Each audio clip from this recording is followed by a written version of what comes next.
क्या बात है।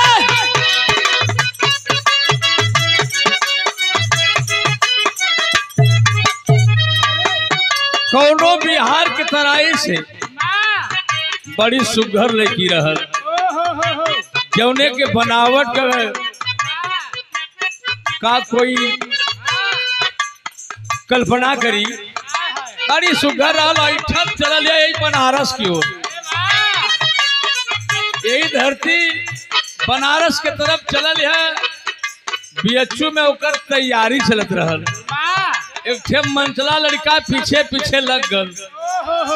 कल बारे भगवान खतना तोरे पास टाइम रहल, एकरा कितना रच रच के जौन बा सवार दहला।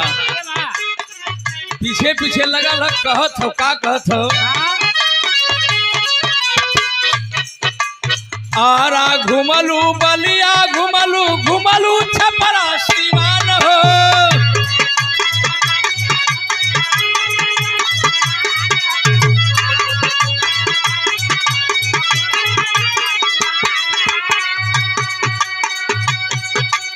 आरा घुमलू बलिया घुमलू घुमलू छपरा श्रीमान हो। आरा घुमलू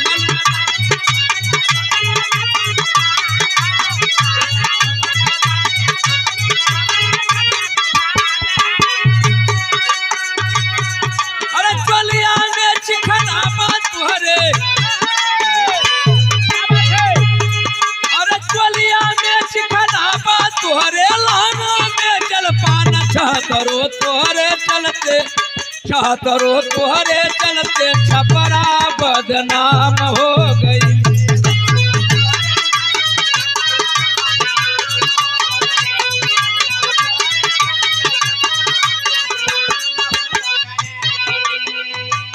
एक बात और लड़का कहता, आइलू बनारस में तू ले के जुलनिया।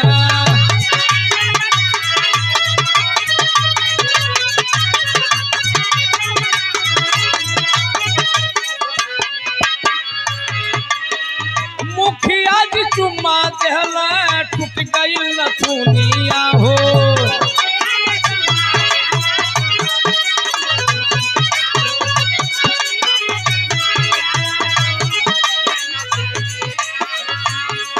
अरे मऊ में आपन हऊ देखवलू मच गई हाहाकार हो।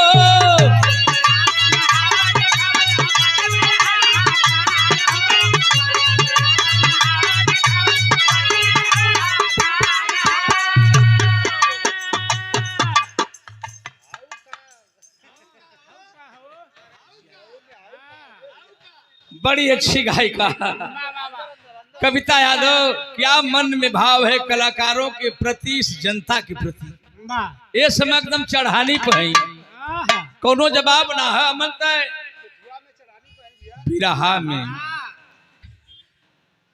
यानी ढलानी को मत जा, चढ़ानी को देखा। कई कार्यक्रम साथ में हम गौली है नहीं, अब हम 50 पार करत हैं।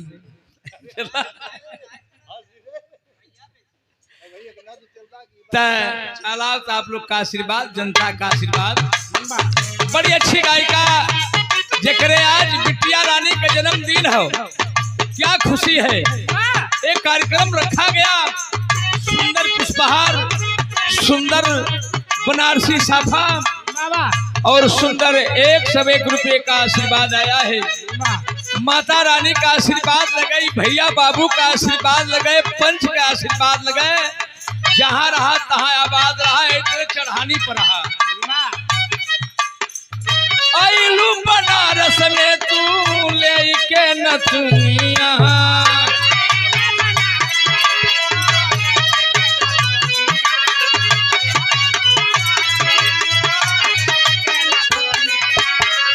मुखिया जी चुम्मा देहला टूट गई नथुनिया हो।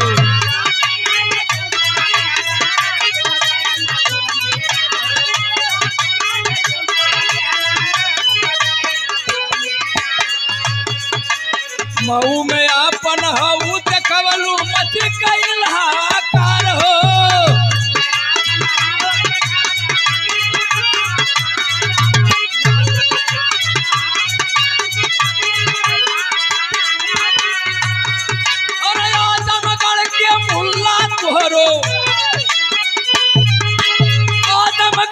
के मुल्ला तोरो झूला धन फारत